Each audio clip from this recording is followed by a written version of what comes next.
one thing about a shark, he's got lifeless eyes, black eyes, like a doll's eyes.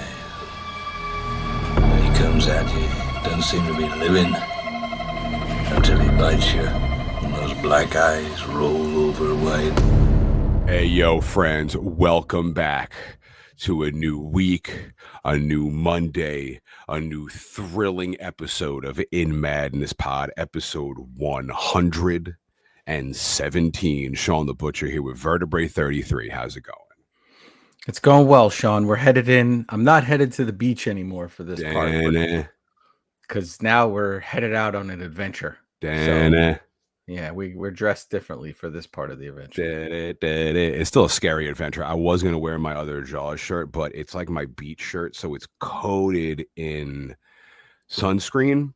Mm-hmm. And like even when you wash it, it still reeks of sunscreen. And like, if I was wearing that for the next like hour plus that we're doing this movie, I would just be toasted off of sunscreen fumes. And we were already talking about how horrible my memory is. I don't think inhaling sunscreen fumes deeply will help my situation. Listen, you could call it sunscreen all you want. I know it's you just coat yourself in baby oil and hold that radio high. Hold the radio high. I know what's blasted Sanguisugabog and Whitney Houston. Make sure you follow us on the socials at In Madness Pod. It's rare when Vertebrae will text me some like weird, funny Photoshop thing he has done. And anytime I get them, it's always golden. And he sends me this picture and I'm like, what is this? And then he goes, you at the beach. And immediately I remembered the conversation we had last week where I said, I bring music to the beach. And you're like, get out of my peaceful zone. I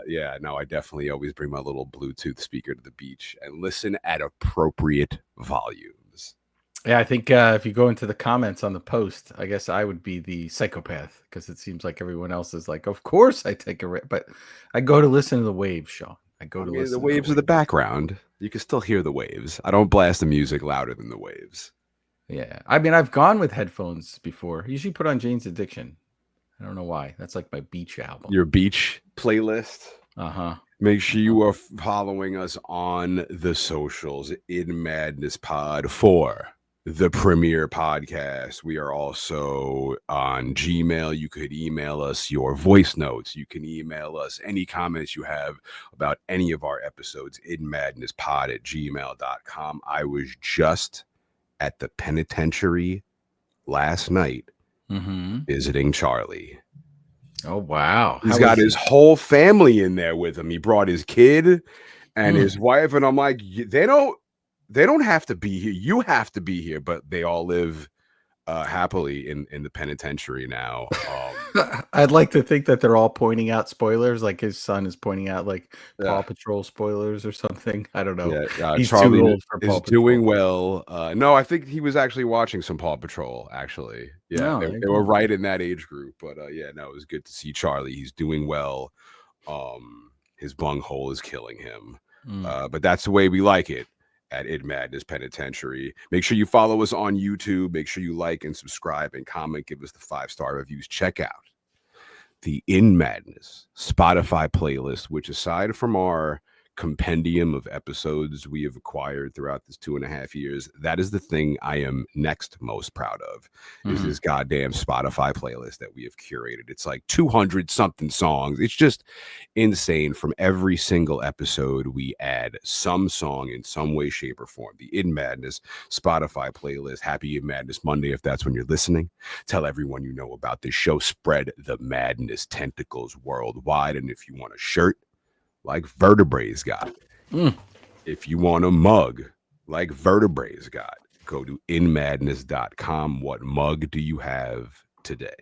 So, Shawn, I have a very it's sort of like beachy-esque look. It's like TV static and sand. Ocean. No, but it's like the air bubbles coming up to the top. It kind of looks like the TV in the ring before the girl crawls out of it. Oh, maybe. But but a nice earthy mug. That's enough for mugstop.com. We're going to start a website, Shawn and I, where we sell mugs. There needs to be, I said it before, Shawn, there needs to be a movie mug website, because I was trying to find a Jaws mug and I couldn't find one that would arrive before like mid-July. What an atrocity. And I'm like, it's the 50th anniversary. I should be able to get a mug here tomorrow. Easy. Right? Blink and it's there. Yeah. So I think that somebody needs to do this, take this up, this mantle here, and then have them and then you got to look at all the anniversaries when they come up and just have that stuff, get those licenses and be available and aware for that. Do some mugs that were in movies, right? Like the Colorado Space. Mug, Colorado Space. Use the exact mug, have a picture of the actor with it. I think there's a business there, Shawn, for sure. We'll start it. We'll see what happens. We're going to drop the mugs worldwide. They're going to break everywhere. Shall we recap? So last week, thank you if you joined us for Jaws, which began as a horror movie.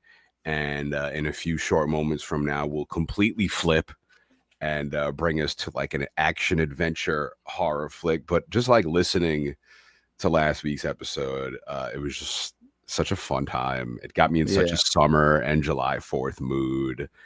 And like everything was Jaws on Liquid Metal on the channel I work on. Our metal genius, Ian Christie, he hosts a weekly show called Bloody Roots. And he did a 50th anniversary of Jaws episode and had all bands that have like shark like in a song title or something. So nice. That's very cool. Brilliant. It was Shark Week last week, and we're still celebrating. It's the week after the 50th anniversary, but I feel like this could be a month long. No, this is an evergreen episode. You could listen to this whenever you want, right? The next year will be the 51st. We'll be on our way to 55 years. I wanted to touch on a couple things, Shawn, before we do the recap, because there's something we do this a lot where we talk about stuff in part one and then we never I've noticed we won't get back to it in part two. So the one thing is the Killer Shark video game we talked about. It was a first-person shooter game that came out in 1972 by Sega. So it actually was an actual video game, which is very cool. Awesome. Fucking cool. Yeah. And we never talked about the famous book cover or the poster, which we used in our promo, done by Roger Castell, who did a lot of book covers before this. And then after this, he goes on to do the iconic Empire Strikes Back poster. So he does a lot of his research at the Museum of Natural History, taking pictures of the great white shark exhibits. And then at the end of the shoot, he puts a model on a stool and gets her to approximate the front. So she's just on a stool, like leveled out, like she's swimming. And then that's what becomes, as the model for his painting. So the other thing was the lifespan of a great white shark, Shawn, about 70 years. Not 3,000. Not 3,000. I'm glad. Thank you. Vertebrae. This is why he comes out every week, folks. And then, golden bits. A gnarly bit from my daughter, who, if you've listened to a Comic-Con episode a couple years ago, this whole family gets involved in what movies we're doing. She's not seen Jaws, by the way. I was gonna say, is welcome in the first? Yeah, a little young for Jaws. She's still enjoying the beach. We don't want to ruin that for her. Although, Shawn, here in Long Island, yesterday, I think it was yesterday, there was a shark attack at Jones Beach. A small tiger shark. A woman got bit. I think yesterday it happened. That's what Hooper says is on the dock. A tiger shark. Oh, yeah, a little one. But my daughter has these books called I Survived, and they're ways to get kids into history. So it'll be like I survived the Titanic, I survived World War II. But they integrate real historical facts at the end. They tell an adventure story. And she had one, I survived the shark attack of 1916. Oh no. And it was this big shark attack of 16, which was a series of shark attacks in New Jersey between July 1st and July 12th. Oh, wow. Now, Benchley claims that this is not where he got any of the inspiration for the movie from, but he literally put it at the same exact time period. 4 people were killed, 1 critically injured. It occurred during a summer heat wave and a polio epidemic in the United States. Imagine if things aren't bad enough. That drove thousands of people to seaside resorts because you get I got to get away because people got polio and there's a lot going on, right? And a lot of people, they're sort of like debated who was responsible for it. Great white shark or bull shark is what was mostly thought it would be. The shark was called the Jersey Man-Eater, so it had a name. That should be a band name. Yeah, how a Jersey band hasn't picked that up, I don't know. And then when I was talking about it with her, she wanted me to point out another gnarly bit, but she said you're more likely to get struck by lightning than bit by a shark. Well, that's why I'm going the water. I won't be dancing outside with an umbrella, but I'll be in the You're also more likely to get struck by lightning again if you've already been struck once, which is just an insane. That's horrible. That's a weird random fact. Your insides are made of tinfoil. Yeah, you're just attracted. So anyway, I appreciate that she got so involved. She had the book. I'll send a picture. We can post the book of the I Survived the Shark Attack. At the end of the book, there's it's like illustrations and has a little drawing of the Jaws poster, and it says that many believe it to be inspiration, but Peter Benchley says not. This can be her gateway. This can be her gateway. And so still hasn't seen the movie, and I think that's for the best right now. Maybe I'll send her the beach with Shawn and with the radio blasting and stuff. She won't. Yeah, people will be screaming about a shark attack. I'll be like, "What? I can't hear you. Do you check out the snare on this Sanguisuga Bog song? It's great." I'm listening to Unforgiven 3. Leave me alone. I'm listening to Whitney. Be quiet. Oh, please. And I'm bringing my Cheetos and I'm crunching on the Vertebrae. You would I would, between the music and me crunching on Cheetos, you'd be like, I think enough, the Cheetos. Enough. Yeah. I'm going 10, 20 feet away from you. Enough. It's been nice to see you.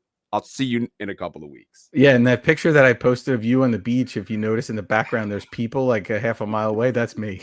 I was going to put an arrow. That was me. I forgot, but I do have a couple of questions from stuff that was posed last week, but I put it into my notes, so we'll get to that. Okay. When we get to that, are there any other gnarly, cool bits you wanted to get to? That's really cool. I love those little facts you pulled out. Anything else before I recap our first week's episode of Jaws? No, I'm ready. I'm ready for the recap because I honestly forget where we left off. So we got this here again a couple times. So I don't know where we actually left off. We got this here shark. All right, it's eating kids. It ate Chrissy. Now we got the new chief in town, Brody. He hates the water. He hates boats. He's the authority around these parts, or so he thinks. He orders the beaches be shut down due to Chrissy's shark attack death, but nuh-uh. Here comes the mayor and his goons, and they'll be damned if they're going to miss out on those sweet July 4th summer dollars, because the beaches are closed because of this damn shark attack. So they rebrand it as a boating accident. So now we got this dog Pippet and the Kintner boy. Tippet. It's Tippet, not Pippet. I knew that sounded wrong. We got Tippet and the Kintner boy. They go out for a swim and chomp shark attack, both dead, bringing our body count. Let's see if we make it to 7. This makes it 3. Kintner's mom is pissed about the death of her son. She posts a reward to catch and kill this shark. Now, all the town yokels are in a frenzy to catch this sucker for the sweet cash reward. But then we meet Quint, the well-known real deal certified badass here on Amity Island. He offers to catch the shark himself. He tells him he wants 10 G's or else the whole friggin' town is going to suffer because of this shark issue. So now we got Hooper. He's our visitor from the Oceanic Institute to investigate this shark issue. Turns out the town yokels have caught a large shark, a tiger shark. But Hooper is doubtful because the bite radius doesn't match the wounds on Chrissy. So they want to cut the shark open and see if this Kintner boy is inside. If he's not, then Hooper is positive this shark is not who they're looking for. Hooper and Brody go hunting for the shark. They find a chewed up boat on the water, Ben Gardner's boat, but Ben Gardner ain't in it because Ben Gardner is dead, bringing our body count to 4. Ben's boat has a large shark tooth in it, so Brody and Hooper continue to beg the mayor to close the beaches, but he refuses because tomorrow is the 4th of July, and it's going to be the most profitable 4th yet. So now it's D-Day, 4th of July, beach is packed. Some dumbass kids pull a prank. They swim through the water with the shark fin, freaking everyone out. They get busted, but right after they get busted, the real Jaws appears, and this time he's after Chief Brody's kid who's playing around in a boat. There's some instructor help him give him orders on how to do his boat maneuvers until here comes Jaws, tipping the dude's boat, eats him alive. Body count 5. Brody gets in. He's like kids in shock, but he's okay. And now Brody has got a score to settle. And Shawn, I watched for this prep for part 2. I watched. I bought the 4K, and it has Jaws at 50, a documentary. It's about an hour, almost an hour and a half long, and it's kind of the definitive documentary, and it was fantastic. But one of the things I didn't know was that there's only like 8 or so people in this movie that are actors that came in, and everyone else are locals from Martha's Vineyard, or like the Boston area, which is amazing. So like Ben Gardner, who we see on the boat talking to people earlier before, we see his head floating in the water. He's just talking, like they didn't write lines for him. He's just kind of winging it. So there's a lot of that in this movie where local. So that whole scene in the beginning when they're at the place discussing whether they're going to get the bounty and is it $3,000, is it a shark, blah blah blah, and they're all joking about it and stuff. Those are all local people. So like this town, Martha's Vineyard they have a huge Jaws shop there and everything, and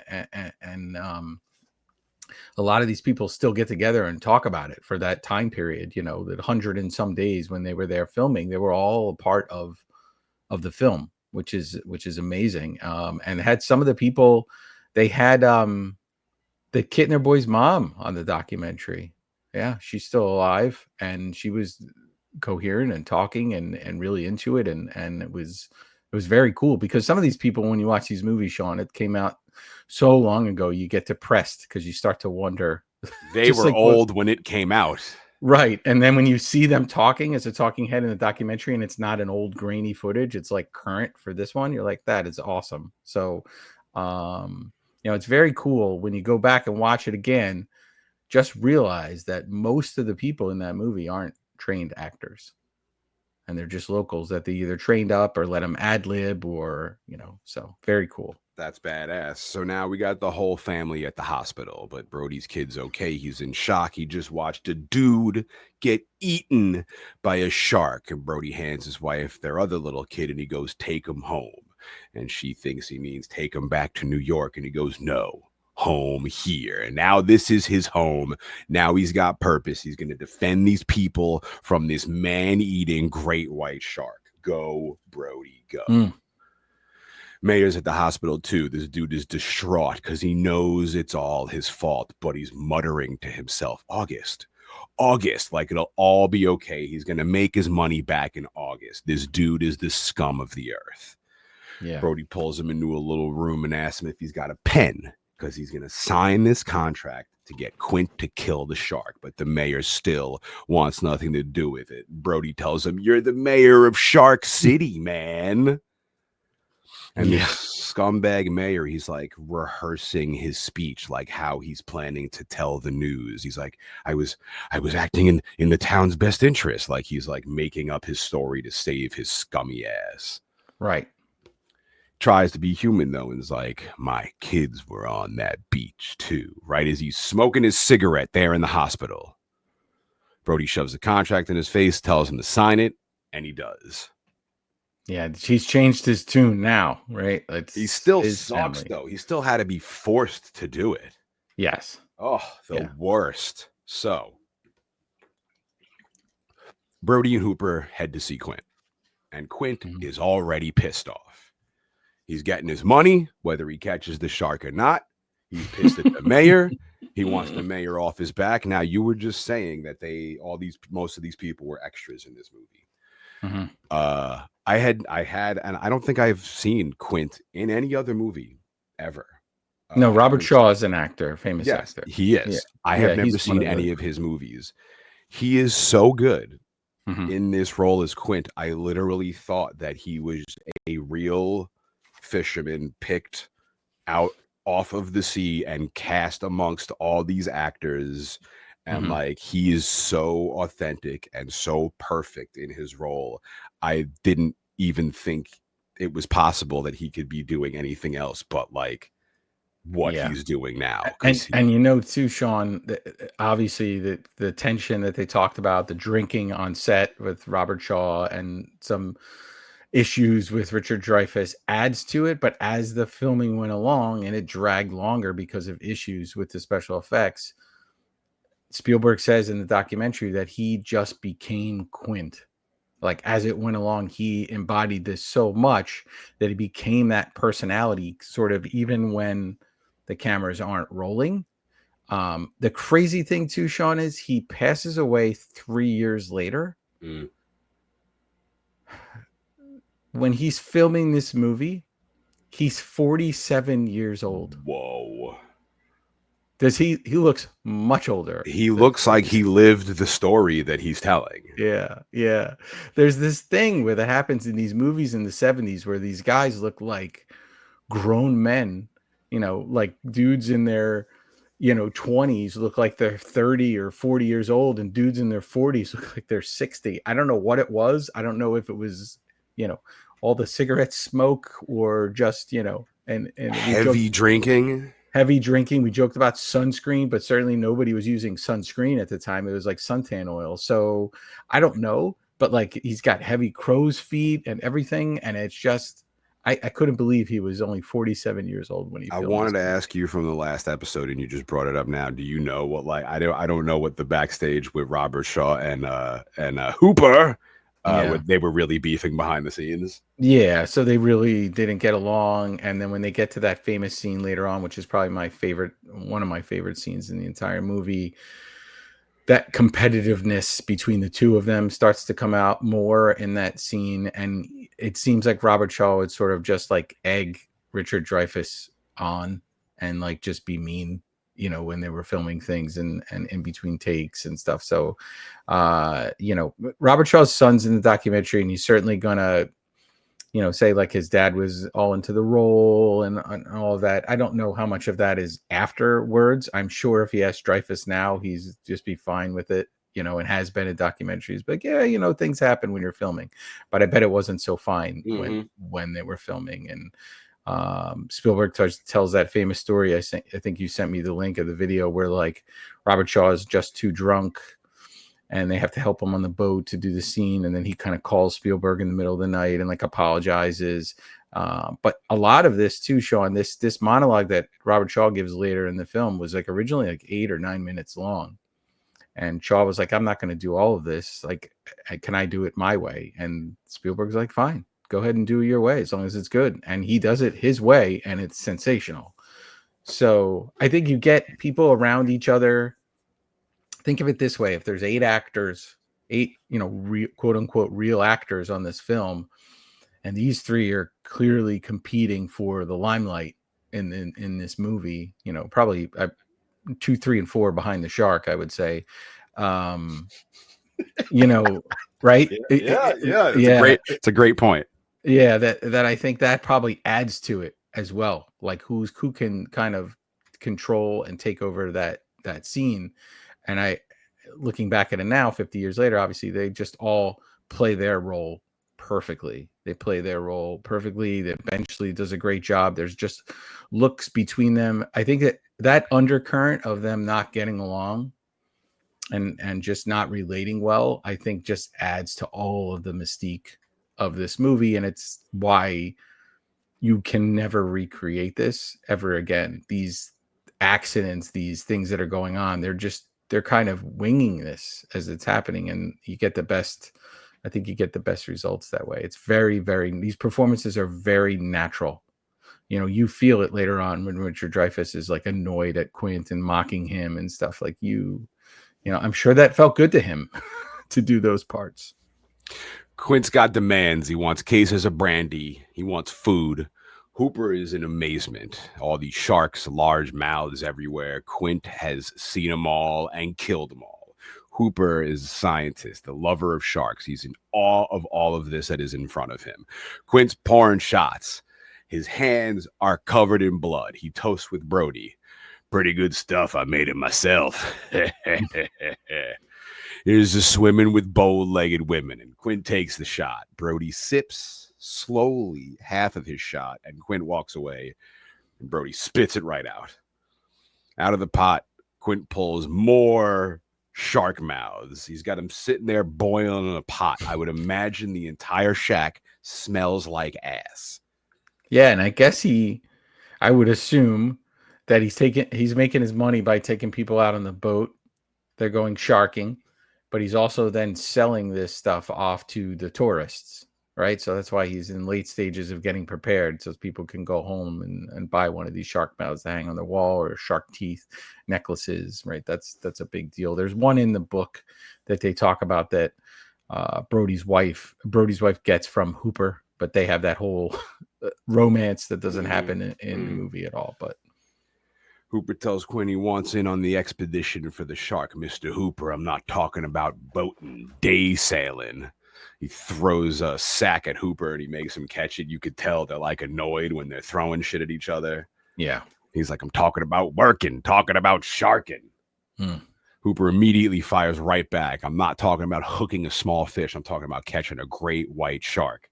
Quinn doesn't want to hear it. Tie me a sheep shank. And I would fail. I can barely tie a knot. I can barely tie my shoes. I told you before, I can't tie a tie. If I have to tie something on the roof of my car, there's no way it's happening. I'm terrible with knots. I would not make it on this boat. Quinn would throw me off immediately. Hooper ties it though. He throws it in Quinn's face.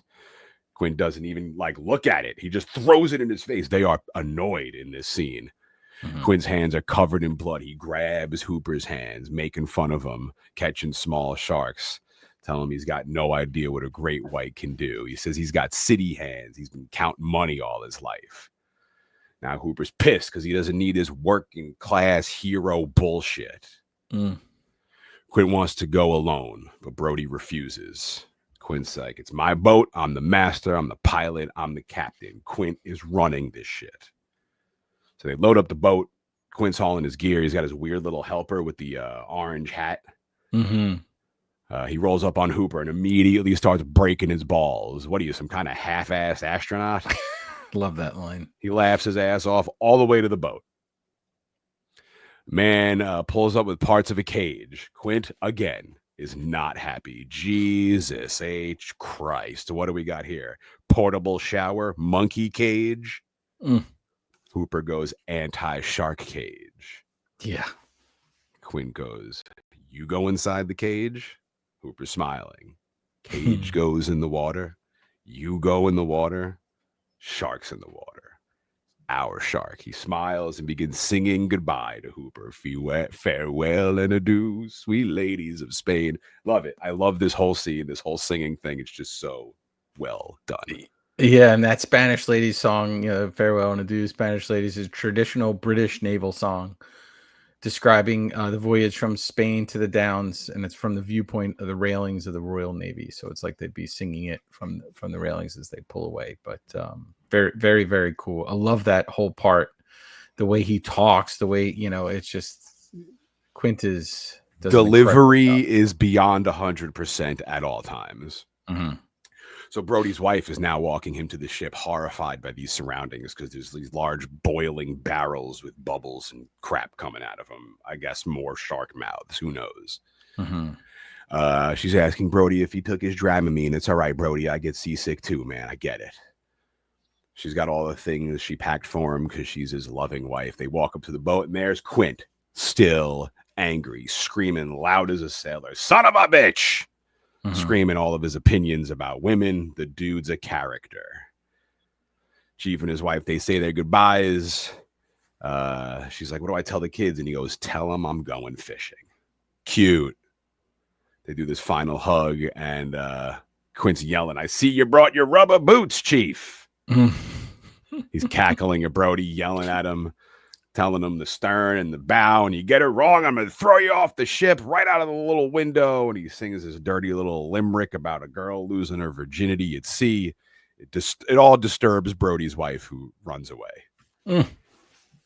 Then we get a shot from inside Quint's shack, a large shark mouth. There's this brilliant shot, Spielberg dripping in the sauce right now. You see this big shark mouth, and out of the window in between the shark mouth is the Orca, which is Quint's ship, going out on its mission to find Jaws. That is the cover of the vinyl that Vertebrae is holding up right now on our YouTube. That is like Spielberg masterpiece right there. Yeah, and he definitely does a lot of acknowledging of Hitchcock in this, and we have to get to a Hitchcock film soon. But I just watched Rear Window because maybe we should talk about that soon. It's no Psycho. Come on, Shawn.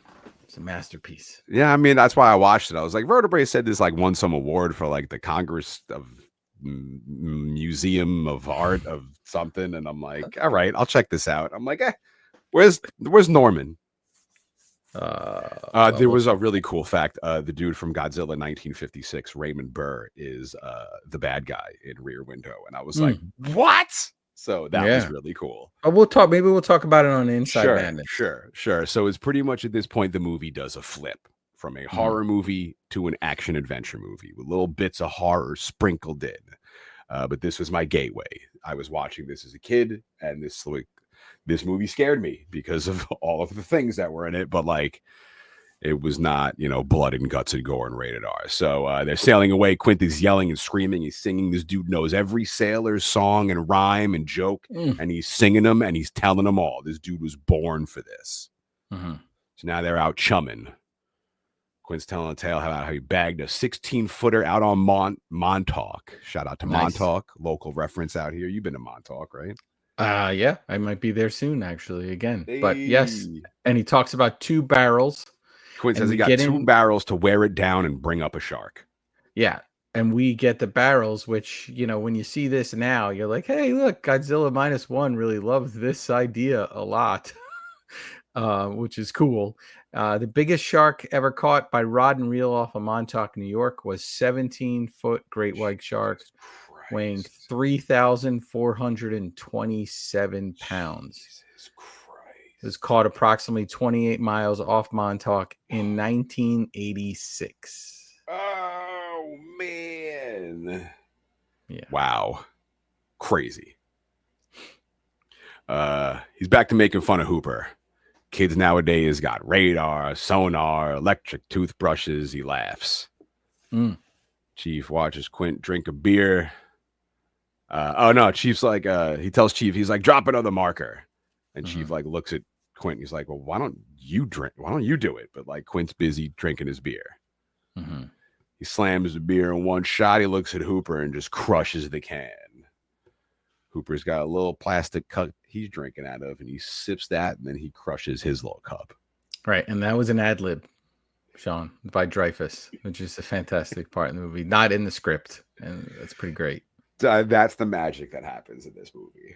Anything that's not in the script is like, put it in the movie. Yeah. Poor Brody pulls a wrong knot, ends up dropping all of Hooper's compressed air. Hooper has a fit. If you mess with these tanks, they're going to blow up. Yeah, I wonder. But we get a lot of foreshadowing on planting a seed, which I think was debunked, Shawn. I don't think that is actually. I don't think you can actually do what happens in the film. But who cares? Yeah, who cares? Who cares? Quint makes fun of Hooper again. I don't know why you brought that out here. Don't know what the shark's gonna do with it. He might eat it, I suppose. Quint tells Brody, "Hey, Chief, just ask me which rope to pull next time." Just like letting him know, like, I'm the authority around here. So later on, the boys are bored. Brody's trying to tie this knot. Quint is helping him, pacing him, telling him, check, eel goes out of the hole, into the little hole, trying to guide Brody through how to tie this knot. Brody pulls, but he does the knot incorrectly. Quint has himself a laugh. One more time, Chief. I fucking love this part. Quint is sitting back comfy, fishing rod in the water, waiting, eating on his little cracker that he eats. And his fishing line once goes click, and immediately his eyes like laser focus in on it. And he's looking out into the water, ready. He's got this like seatbelt, like roller coaster contraption strapped to his chair to lock him in. And like got the foot things to hold his, put his feet on. He kind of turns that and gets himself ready. Hooper's messing with his camera, completely oblivious. Brody's tying the knot, not paying attention to Quint at all. And this dude is locking himself in. Brody pulls the knot and he gets it. He goes, hey, I got it. And zip out runs the fishing line like crazy. Complete insanity. Perfectly placed, like perfect setup. So good. Yeah. So Brody's got to like wet the fishing line because it's going out so fast it like might light itself on fire. Then Quint's yelling at Hooper to steer the ship. Ain't you watching it? Things calm down. Quint's having a talk with the shark, trying to slowly reel him in, telling Chief the shark's either real smart or real dumb. And then Quint gets yanked forward, and even he is like, whoa. Yeah. Quint's like, it's under the boat. He's a big, smart fish. He's going under the boat. Quint thinks he's got something big. Hooper doubts it. The two bicker back and forth. They pull up the line, but it snaps. So now they're on the hunt again. And Shawn, I just want to stop you there. So all of this with the ticking of the line, the clicking is super intense. And then, you know, in this scene, we're chumming and we've got a line with presumably bait on it, right? So they don't get into that in the movie at all. But in the book, that's a dead calf on a bait. He has he has the bait. There's a barrel with a dead calf on it. And there's a whole scene in the book where they open it and they're disgusted by it and they want to know how he got it. He actually says he got it before it was even born, which makes it even more gross. And that's so they kind of allude to there being something tasty on the line, but certainly Spielberg knows that nobody's going there in 1975 in the summertime for, you know, that, you know what I mean? Needs this shit. Yeah. Yeah, so he kind of, you know, does it and this way instead. So like, it's also like if you read the book, which a lot of people did, you'd be like, oh, I know what's that. Like that might add something to the scene because you're like, wow, they got something really tasty on there that he wants to get a hold of. So interesting. The boys are on the hunt again. Quint is up at the top of the ship, like the watchtower. I don't know what it's called. He looks down. Hooper's on one side playing solitaire. Brody is on the other side doing nothing. Quint's like, start chumming again, Chief. Brody hates throwing out the chum. It's gross. He wants Hooper to do it. Quint goes, Hooper drives the boat, Chief. And Brody again stares up at Quint like, what are you doing? And Quint's just looking down on him like, I'm running this ship. Brody's got this big-ass bucket, blood, fish heads. It's wretched. Quint climbs down, tells Hooper, stop playing with himself. Slow ahead, if you please. Annoyed Chief's like, yeah, slow ahead. Dude's pissed. He's chucking fish heads in the water. Slow ahead. I could slow ahead. Come down and chum some of this shit. And brah! You know, my friends, this is going to bring me in my second milking of the alpaca's moment. Out pops Jaws, jumps up and gives Brody the scare of his life. His reaction is flawless. He jolts up real quick, straight in absolute shock and horror with his cigarette still in his mouth. Shark sinks back into the water. Brody slowly walks back into the main cabin where Quint is working and mutters the iconic line, do it, Vertebrae. You're going to need a bigger boat. Da-da, da-da. Da-da-da-da-da-da. Quint walks out and looks into the water, and this son of a bitch Jaws is staring them down, heading right for them. Quint yells for Hooper to shut off the engine. Hooper has no idea what's going on. He turns around and sees this enormous bastard coming right at them. Now it's taunting them, swimming around the boat. Hooper excited as hell. That's a 20-footer, and Quint goes 25, 3 tons of them. Sick. Brody's freaking out. We're going to need a bigger boat, right? Quint's like, no, now we get to work. Brody's freaking out. How the hell are we going to handle this? I'm Brody in this situation, 1,000%. Quint is setting up his gear. This giant spear gun. He's getting paged by Amity Island on his radio. It's Brody's wife. Outside on the dock, Hooper is trying to take pictures and wants Brody in the shot to have something to show, like a size ratio of the shark. And Brody is in pure freak out mode. I'm Brody in this situation.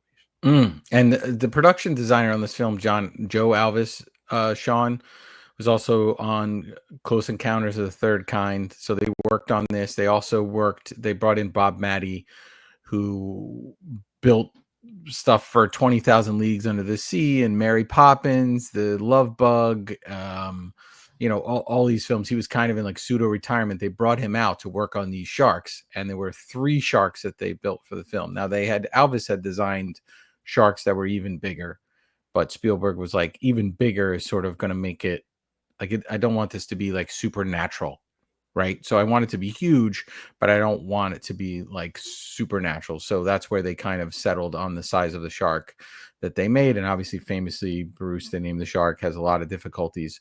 Spielberg describes having like people come to set. He's friends with George Lucas and Francis Ford Coppola, and Lucas comes to the back lot where they're building these sharks, and he looks at the sharks they're building, and he's like, "You're going to have a huge hit on your hands." Like right away, he's like, "This film is going to be gigantic." Spielberg doesn't see it, probably doesn't even see it. He describes in this documentary, even after its success, it sort of took so much out of him mentally that he had a hard time even looking back to it like we would look back. And even 50 years later, he sort of gets a little bit choked up in the documentary, like thinking about this a little. But so that, and they use, when we get to it, Shawn, and it's coming up soon, when they use this actual footage of a shark, right? Because they intercut it with actual footage.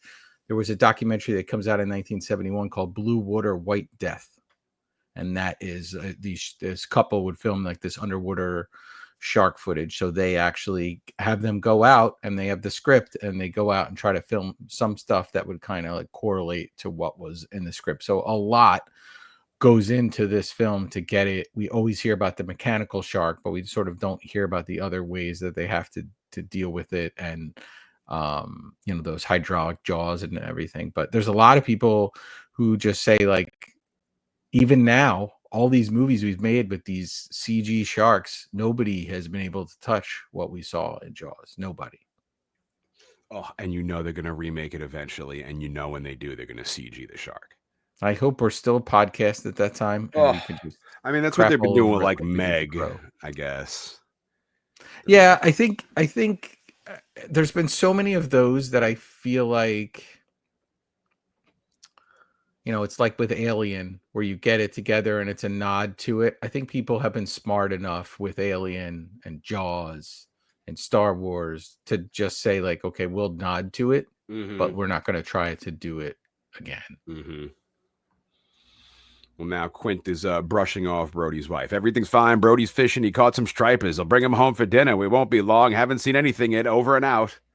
He hangs up and he walks off. Quint comes out with his spear and tells Brody to drive the boat. Tells Hooper to help him attach the barrels to the line on his spear. Hooper is about to, but then runs to go get his equipment. He gets this tracking device. Quint is laughing, watching the shark. It's heading right toward them. He's coming. He's coming. Till Quint turns around and sees the barrels not attached, and he's screaming. One of those million times he screams at Hooper. Hoop comes out, ties off a barrel as Brody is watching Quint point his harpoon at the shark. He's going, "Kill it, Quint, kill it." Yeah, at some point, I think Quint realizes that he's not coming back.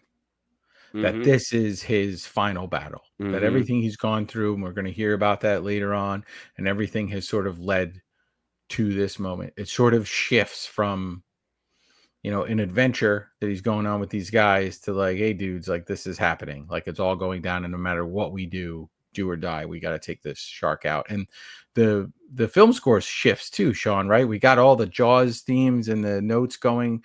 This music is very adventure-y. Yes. And freaking Dreyfus is behind the wheel, and he's like grooving behind the thing, and he's like, this is what the fuck I'm talking about. Yeah. And you know what? Anyone who's seen this movie, they want to be like, all right, let's look at that size of that boat and everything. And we'll tell you, if you listen to this podcast for a while now, Shawn and I are not getting on that boat. We're not even getting on that boat if they're just going out to go out in the estuary. We're not getting on that boat, right? That is not happening.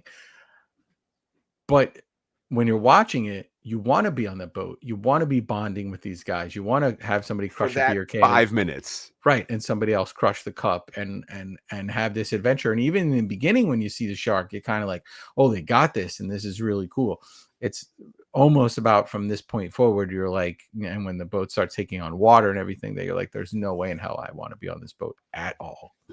And also in the book, they go out and come back and go out and come back a couple times.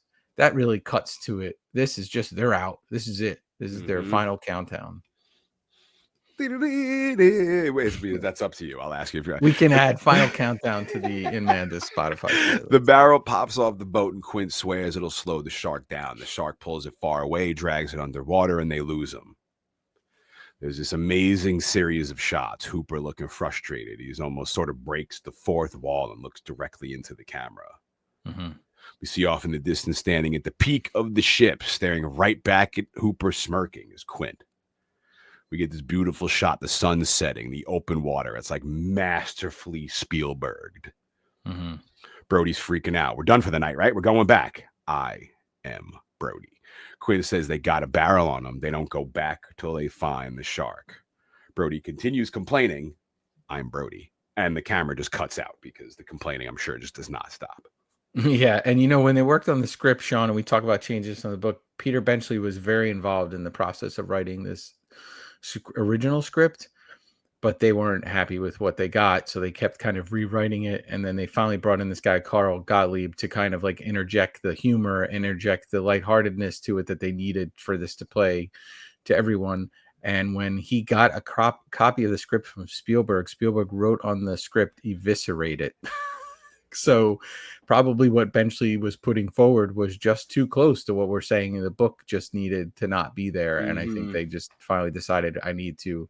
And this is really, Spielberg's got people writing for him, but this is the master at work here with Spielberg, where he's going to look at it and say, no, I need to have, all his movies have those moments, right? In E.T., the kids are on the bike and they're going to fly up into the air. Everyone's crying. Yeah. And this and boat the score moment, rises. Yeah. And they're going to give us all of this stuff. And now they're pretty soon going to give us probably my favorite scene in the entire film. I'll say it when we get there. Quint standing at the head of the boat, holding his rifle. The sun is setting behind him. It looks like the sky is on fire. It's insane. Mm-hmm. Now it's late at night. Ships floating in the middle of the ocean. The boys are fed. They're drunk. They're sharing war stories. Quint's taking out his teeth, talking about how he got these scars on his head from fighting St. Patty's Day in Boston. Hooper shows off his scars. Quint's showing off more of his. The boys are bonding. It's beautiful. They're drinking to each other's scars. It's golden. There's even one great second you were saying, just even the minor glances. Chief Brody, while the guys are showing each other their scars, he lifts his shirt and looks down. I'm assuming at like what's probably like his only baby little appendix scar or something. And like he's too afraid to show it off because he doesn't want the guys to laugh. Yeah. And it's one shot and it's 1 second. And if you catch it, it's again, like beautifully done. That's why this film is one of those films that you can continue to watch over and over again and peel layers back, and it never gets old. You can find something new in this movie that you never knew before. There's actually shots in this film where there's shooting stars in the background, which they just lucked out, and it happened to happen when they were filming. So that's real. That's not digitally. That's real. Wow. Yeah. And so it's like things like that you can't recreate. And I'm going to tell you that I didn't notice that for years. I noticed that when I'm watching this film for the podcast because we're watching the shooting star.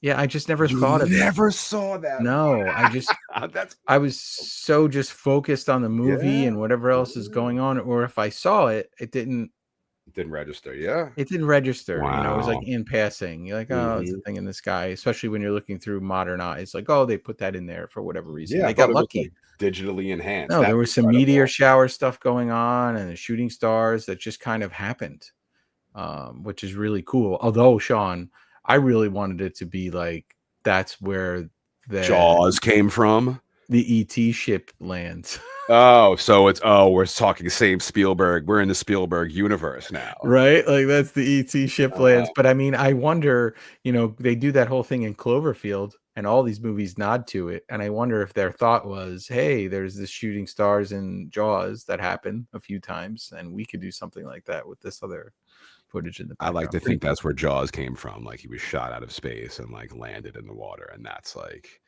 his, his next of kin coming out of the sky. Don't give them any ideas, Shawn. I don't know what they did for the second and third and fourth and fifth ones. I forgot how they. Jaws 2, Jaws 3 in 3D, and Jaws the Revenge. Right, it gets personal. And Jaws Revenge, I think is one of my favorite ones. I've not seen 3. I've not seen Revenge, and I think I saw parts of 2. But if I saw that, it was 20 years ago. So funny. The guys are drunk. They're having a laugh until Brody asks about the scar on Quinn's arm. It's a tattoo he had removed. Hooper's like, let me guess what it said. Mother, and has himself quite the drunken laugh. So Quint stops all the fun and tells him it's from the USS Indianapolis, which, if you know this story, it is the most horrifying story of all time. I think like National Geographic or the Discovery Channel, one of these channels did like an in-depth reenactment or something of like a story of like a documentary of the Indianapolis. And like, I was like, I think I recorded it on VHS. I have it somewhere. I was like, this is something, the ultimate nightmare scenario. And I was like, it is, if you don't know about the Indianapolis, if you didn't take what Quint is about to say, like it's real and it happened and you need to look it up. Because if you're into like the darkest moments in historic history, I can give us a little breakdown on it if you want a little breakdown. So after his speech, let's do this first because what happens next is Vertebrae saying the greatest bit of dialogue in this movie. I'm saying the greatest bit of dialogue in movie history. It's 3 minutes and 51 seconds of complete masterpiece that there is absolutely no way I could do it justice by just sitting here and telling you the lines. So what I'm going to do is take myself a little break and we're going to listen to this absolute masterpiece that is Quint explaining what his tattoo is and why he's getting it removed. So just give me a thumbs up if you can hear this. So Hooper, that's the USS Indianapolis.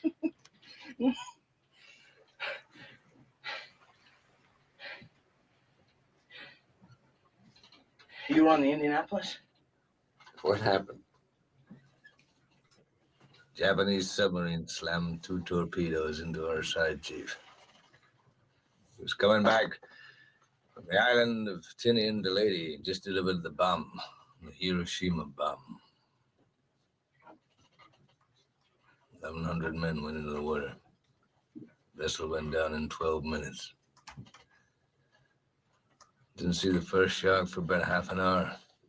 Tiger, 13-footer. You know that when you're in the water, Chief? You tell by looking from the dorsal to the tail. What we didn't know was our bomb mission had been so secret. No distress signal had been sent.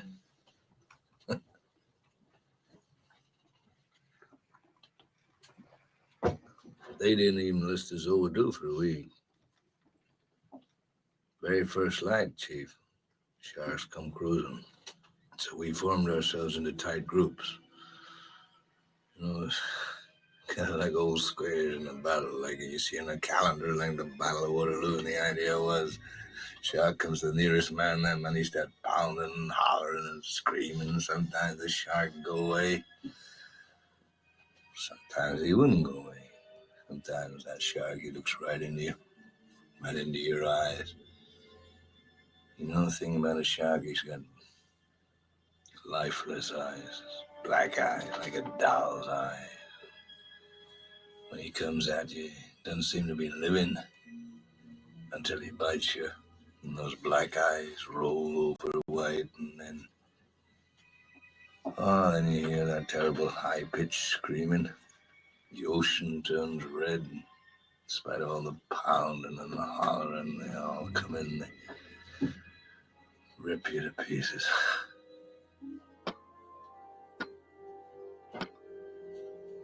By the end of that first dawn, lost 100 men. I don't know how many sharks, maybe 1,000. I don't know how many men. They average 6 an hour. On Thursday morning, Chief, I bumped into a friend of mine, Herbie Robinson from Cleveland. Baseball player, bosun's mate. I thought he was asleep. Reached over to wake him up. Bobbed up and down in the water. It was like a kind of top. Upended. Well, he'd been bitten in half below the waist. Noon the 5th day, Mr. Hooper, Lockheed Ventura, So he swung in low and he saw us too. A young pilot, a lot younger than Mr. Hooper anyway. He saw us and he come in low. And 3 hours later, a big fat PBY comes down and started to pick us up. You know, that was the time I was most frightened, waiting for my turn. I'll never put on a life jacket again. So 1,100 men went in the war. 316 men come out. The Sharks took the rest June the 29th, 1945. Anyway, we delivered the bomb.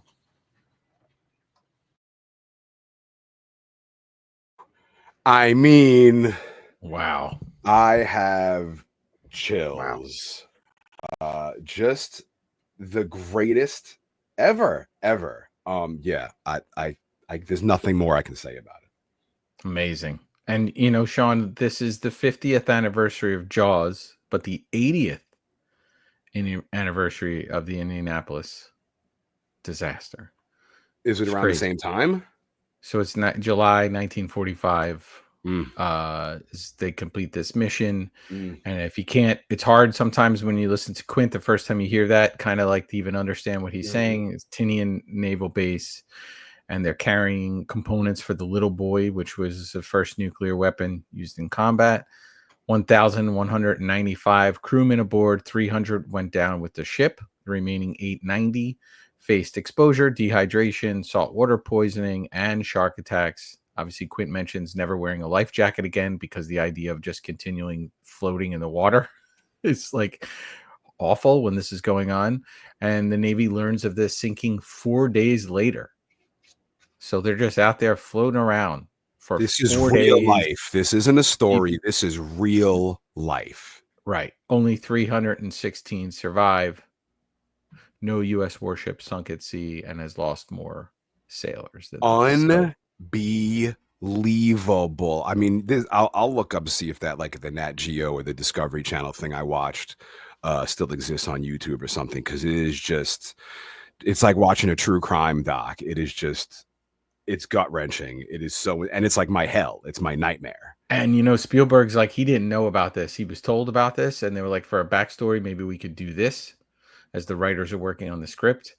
And as soon as he hears that, it's like, okay, home run times infinity. You don't get more powerful from that. It shifts that. They're bonding. They're sharing scars. They're actually starting to get along a little bit. And it's like, this is the moment where they're like, okay, this Quint guy, he's not just some crazy dude who lives on a boat, who likes to make money by killing sharks and taking tourists out and selling them. Like, he's not playing a role for the tourists and everybody. Like, he lives this, and he lives this pain every day because his career is continually taking people out on these boats and hunting sharks. So this is, you know, just, this is why I say this is where it shifts, where it's like, it's clear that this dude needs to do this. He needs to do this. He made the whole big thing about the money. I don't think he had any intention of ever taking any of that money. He needed this more in a lot of ways than they needed him. And, you know, in an alternate universe, Shawn, somebody would try to tie this in that one of the sharks was a relative of the shark that was in the Indianapolis, and now it's come to attack Quint or something, you know, make it personal. But you don't need any of that. You just need to know that the 316 survivors from this ship all have the same story to tell, and it's probably traumatized them and affected them in ways that you and I could only imagine. And he's one of them, one of the ones that's decided to make a whole career about facing it. So amazing, incredible moment. The men are stunned in silence, but then to make this beautiful, we hear whales singing. So Quint starts singing. Hooper starts singing. The men go back to have a little fun till Barrel begins swimming right towards them.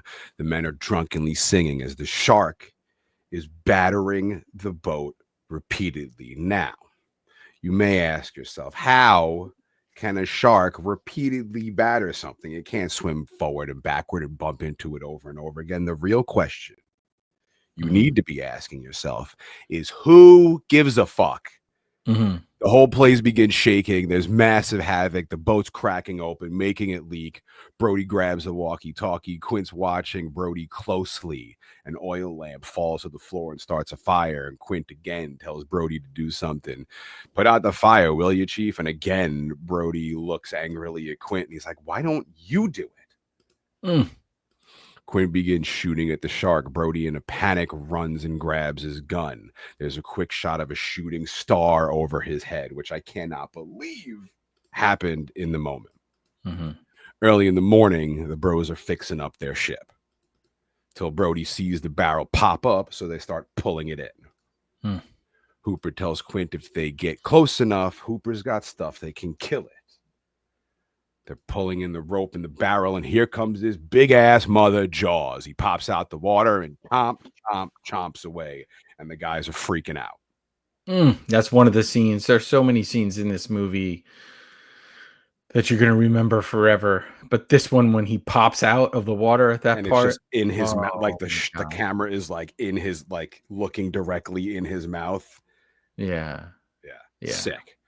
And this documentary, Shawn, that they do on Jaws 50, there's a ton of famous movie directors on there and actors and stuff that just talk about how incredible this movie was and how there's no way to recreate it.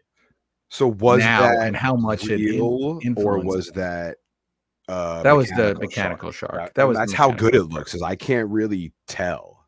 Yeah, that's the mechanical shark. But you've got George Lucas, J.J. Abrams, Guillermo del Toro, Cameron Crowe, Steven Soderbergh, James Cameron, Robert Zemeckis, Jordan Peele, Emily Blunt. Like, they've got all these people on there just talking about how much this influenced them. And they even have like oceanographer people on there talking about obviously the history of it, but also just how well they did in recreating the shark. Obviously they have to exaggerate things for a movie, but I don't think, when I do that on these films and I pull them apart, it's because the rest of it around it is not rock solid, and the rest of it around it is rock solid. So just like you said before, it doesn't matter. Like, who cares if this could actually happen? Like, who cares? But this is that little boat too, Shawn. When boats take water on like that, like, how do they just, I don't understand boats in that way. How do they not just sink right away? Immediately. Yeah, like there's a hole, right? I feel like it would just go down. I don't know. I don't know. That's why I stay off boats, man. I mean, Shawn I've been on take a cruises. boat ride together. Yeah, I've been. Listen, I'll go on like a ferry across. I'll go to like Fire Island or whatever. But I mean, just out fishing. My dad had like a fishing boat briefly when he was in like his fishing boat phase until we're like, oh my God, like the price of having a fishing boat is ridiculous, especially to use it 3 months out of the entire year. It's brutal. But we did go out fishing, dude. We did go out fishing once, like out far, like far enough to where they like. It was wild, and like I got so like seasick just because we were out in the water, like really but I caught a baby shark. Oh, I freaked out. I pulled it up and I was like, oh my God, is that a fucking Did you put shark? It back? Yes, of course. But like, I didn't touch the thing. I was like, this is Dad's problem. The second it came on the boat, it's like, I'm not touching that. That's crazy. I don't know if I told this story to you before in the podcast. Stop me if I had, but at one point, when I wanted to save money to go to college, I had an idea that I would work on an Alaskan fishing boat or in the canneries in Alaska. Did I ever tell you this? No. So you could like send away for like the information, and they send you this big package in the mail and all these pamphlets. And it's like, you go work for the summer. And I think at that time, like I could go work for the summer and make like $6,000 or $7,000 for the summer, which is like unheard of, right? I'm 17 years old. I can go work. What could happen? And it's cool. Like, I get to go to Alaska. Like, that's kind of neat.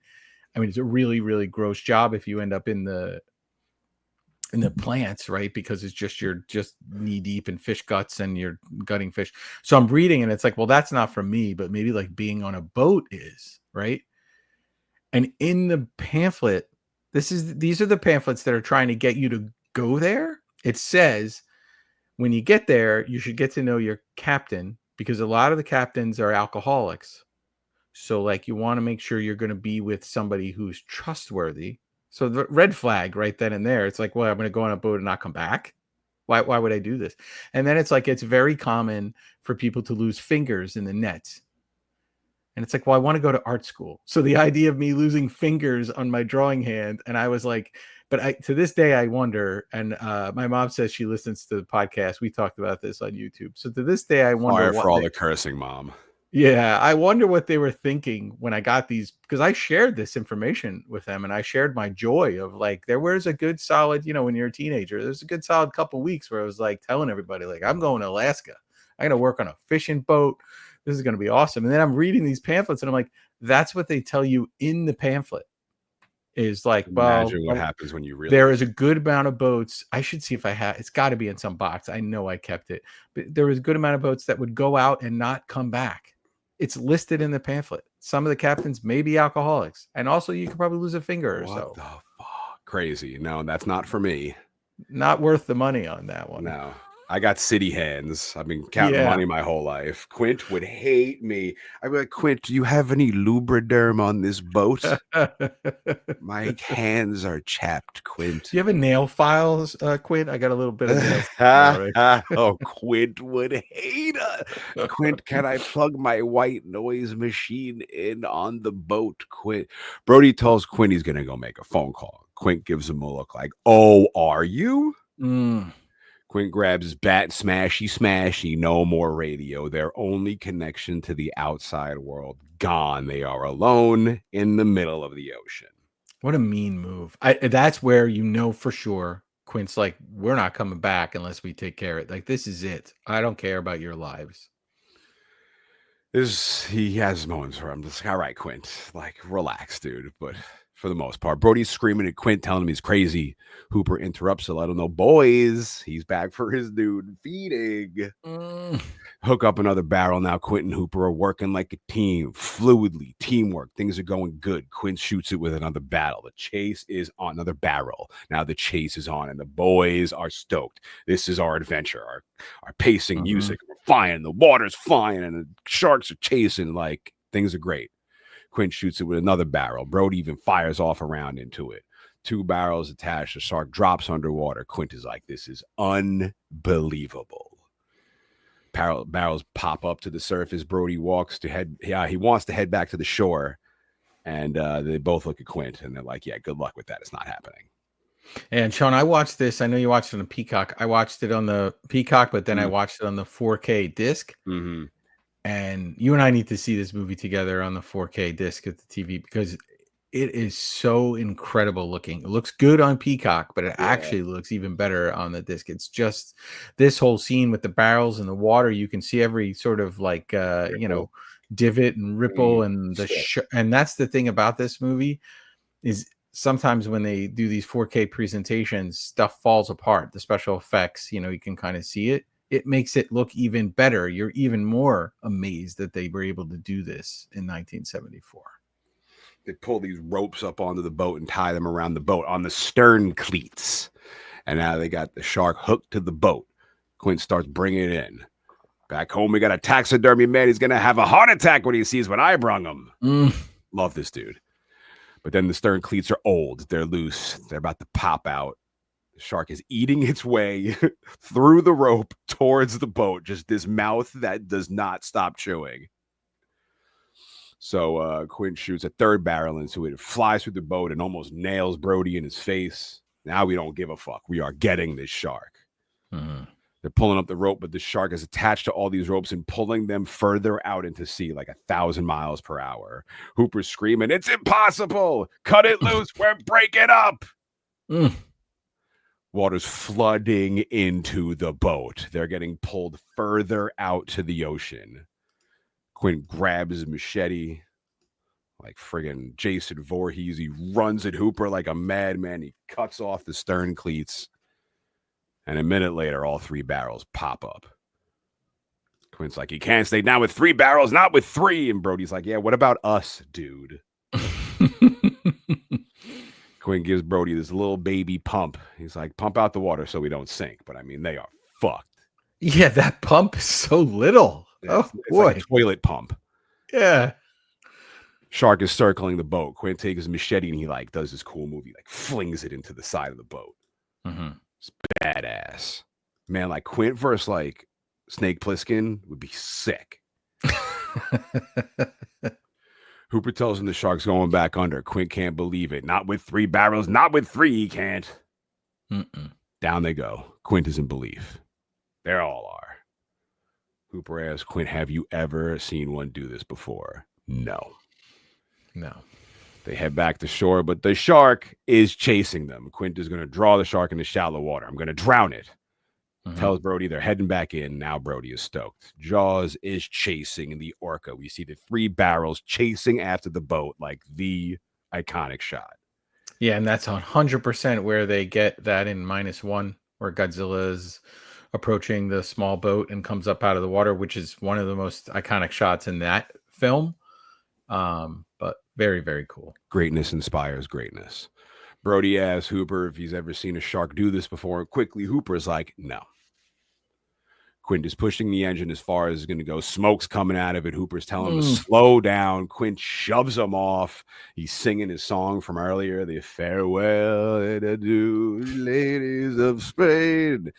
Blows the engine. Hooper goes to check it out. There's this big-ass explosion, and the boat stops. Now the boys are stranded in the middle of the ocean, far from shore, no communication.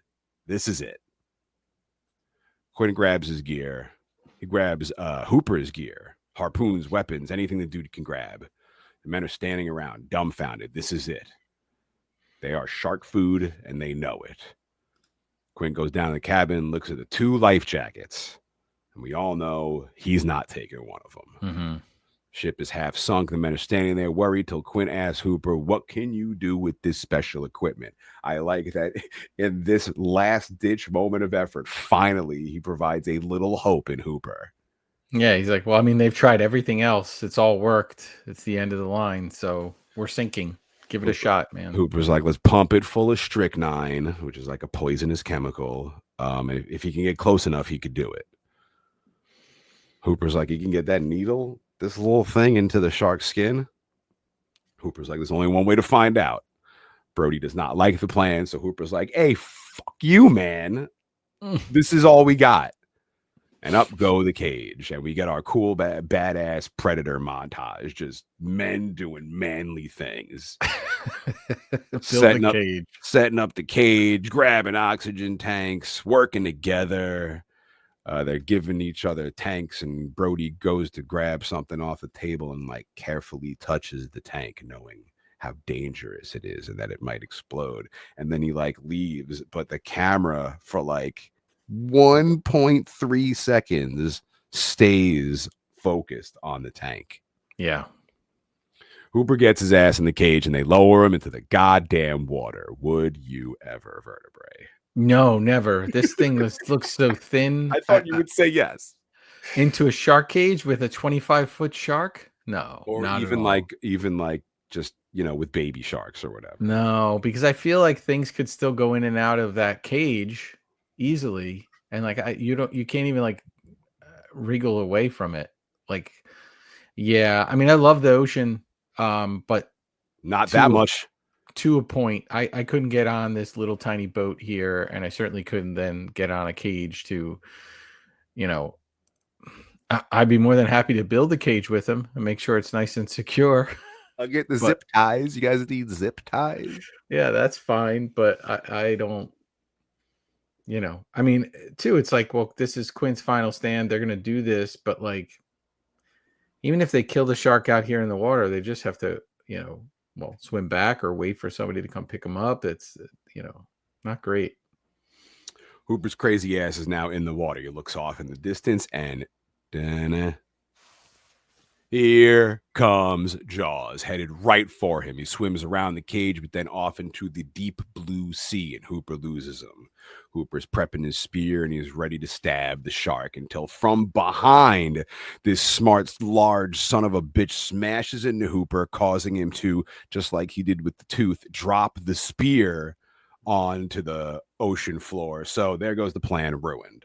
Yeah, and it had to be a better idea for that spear. Like, there wasn't like a strap that you wrap around your wrist. I mean, you even have people with cameras around their neck with a little strap. Like, you needed a way to secure that to you, because it seems like he could knock it out of your hand, you know.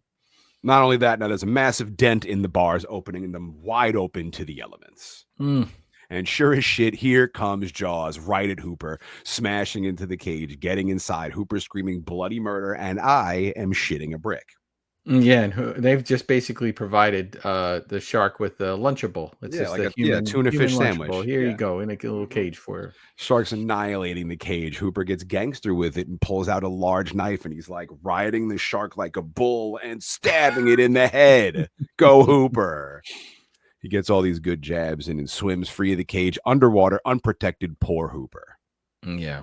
Jaws is fucking this cage up, ripping it to shreds, destroys the contraption on the boat that's holding it up. So Brody and Quint rig it up and try to pull this cage up to the boat. No Hooper.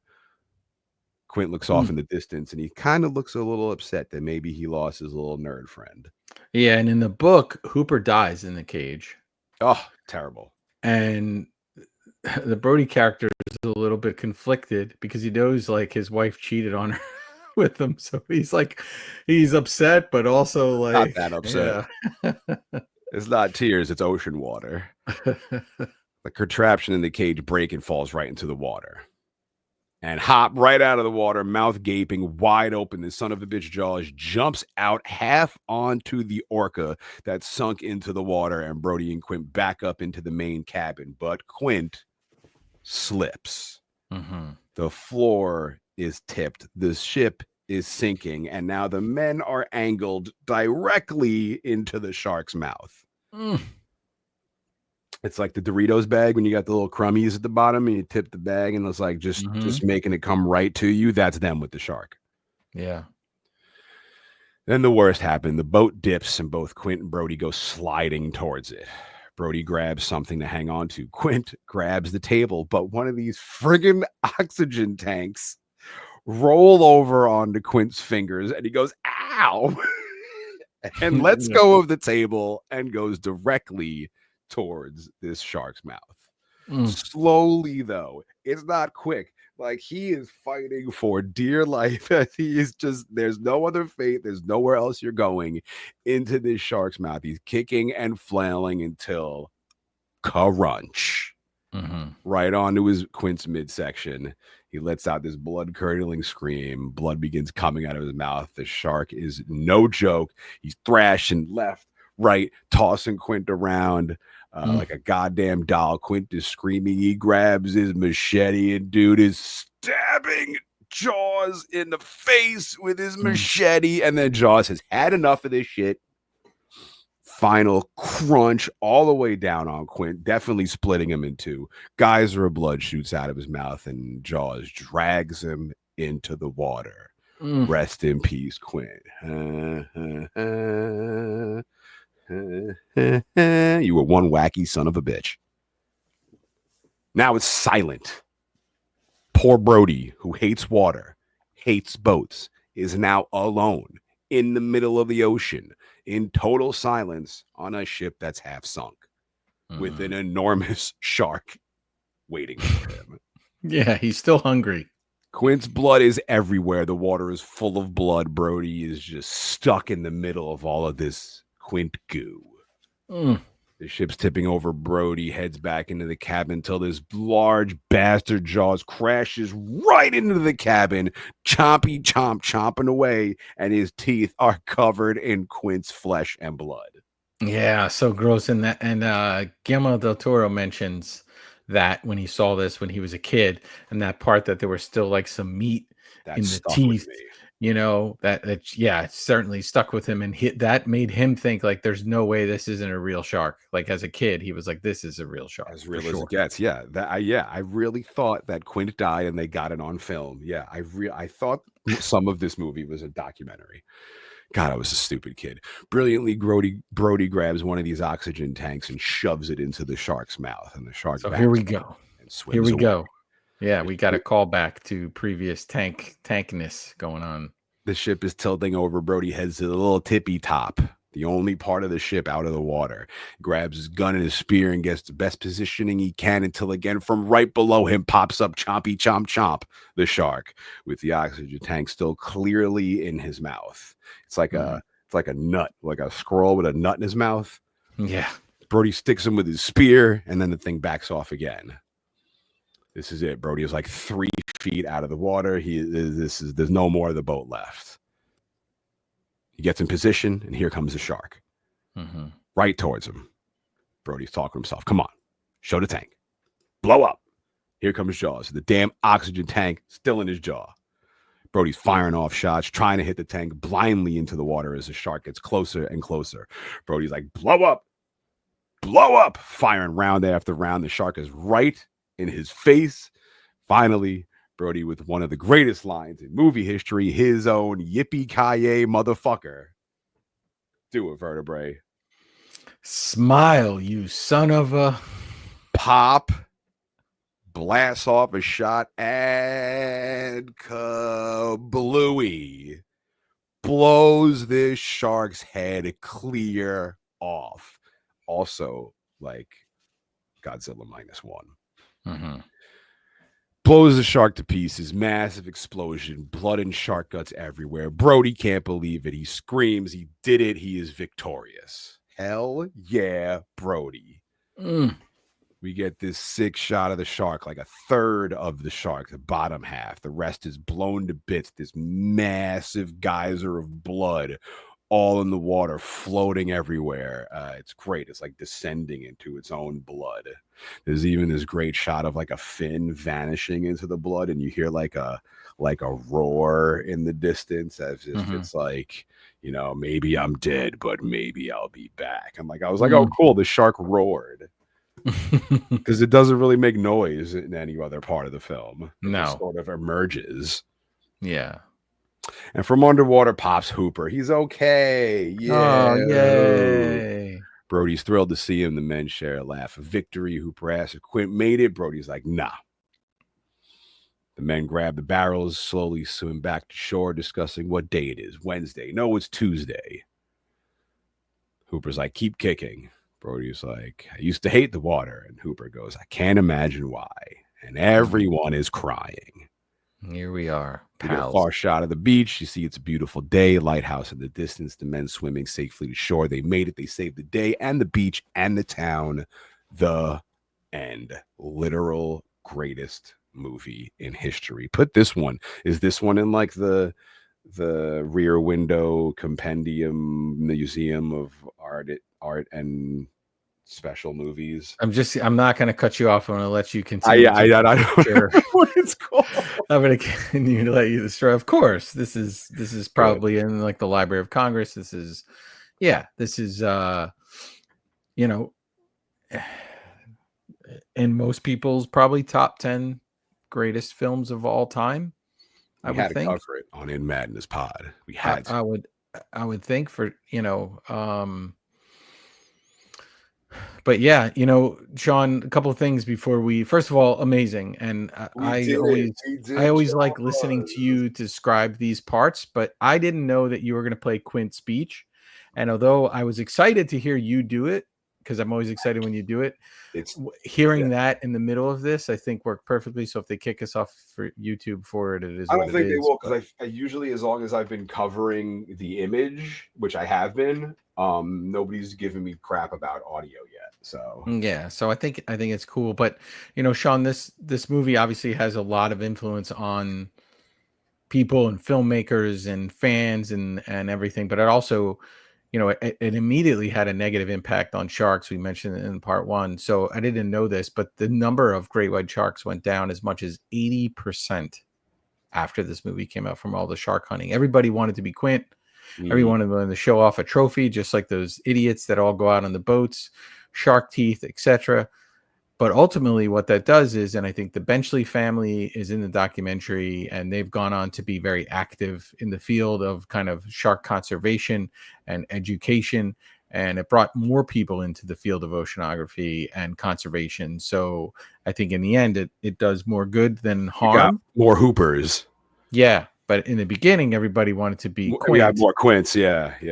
But I mean, they also didn't have the life experience that Quint had to put him into that situation.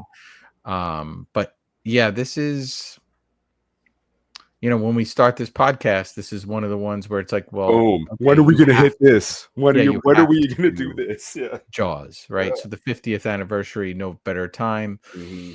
If anyone has any thoughts in this movie, what I'd love to know is if anyone can tell us if they can remember the first time they saw this film.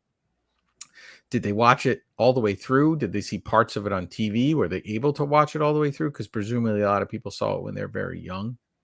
So I'd be curious to write in or hit us on the socials and let us know. But appreciate everyone listening. This is quite a ride, Shawn. Quite a ride. I can't believe we did this for July 4th. Like, we're definitely in the spirit. This is the opposite of The Exorcist during Christmas. This was Halloween on Halloween. This is how we needed to do it. I felt this was great. I can't wait for our next movie, which is, I think, the one that everybody voted for, unless something else pops up again. But I need a lighthearted movie after this extreme traumatization that we went through with Jaws. You could follow us on all the socials. You can answer all the Vertebrae's questions he just asked for you to answer for us on the socials at InMadnessPod, or let us know in the mail sack, InMadnessPod@gmail.com. You could either send an email or a voice note, and we'll put you on the podcast. Check us out on YouTube. We'll see if we get taken down because of Quint. Check out the In Madness Spotify playlist. I want to, if they have the song that Quint was singing on the boat, Farewell and Adieu, if they have that, I'll add that. Make sure you check it out. It's got like 11 hours of music. Tell everybody you know about the show, and you could represent with a shirt or a mug. InMadness.com. Next week is Inside Madness. Episode 118, correctly numbered. We got some book club stuff. Yeah, I got some book club stuff. Because I was like, I don't know what I have no idea what. No, we got a lot to talk about. We're good. All right, good. Now I feel settled. Great. We got to figure out when we're going to record that too. And with that, we will see you next Monday, because you boys never miss a week of In Madness Pod.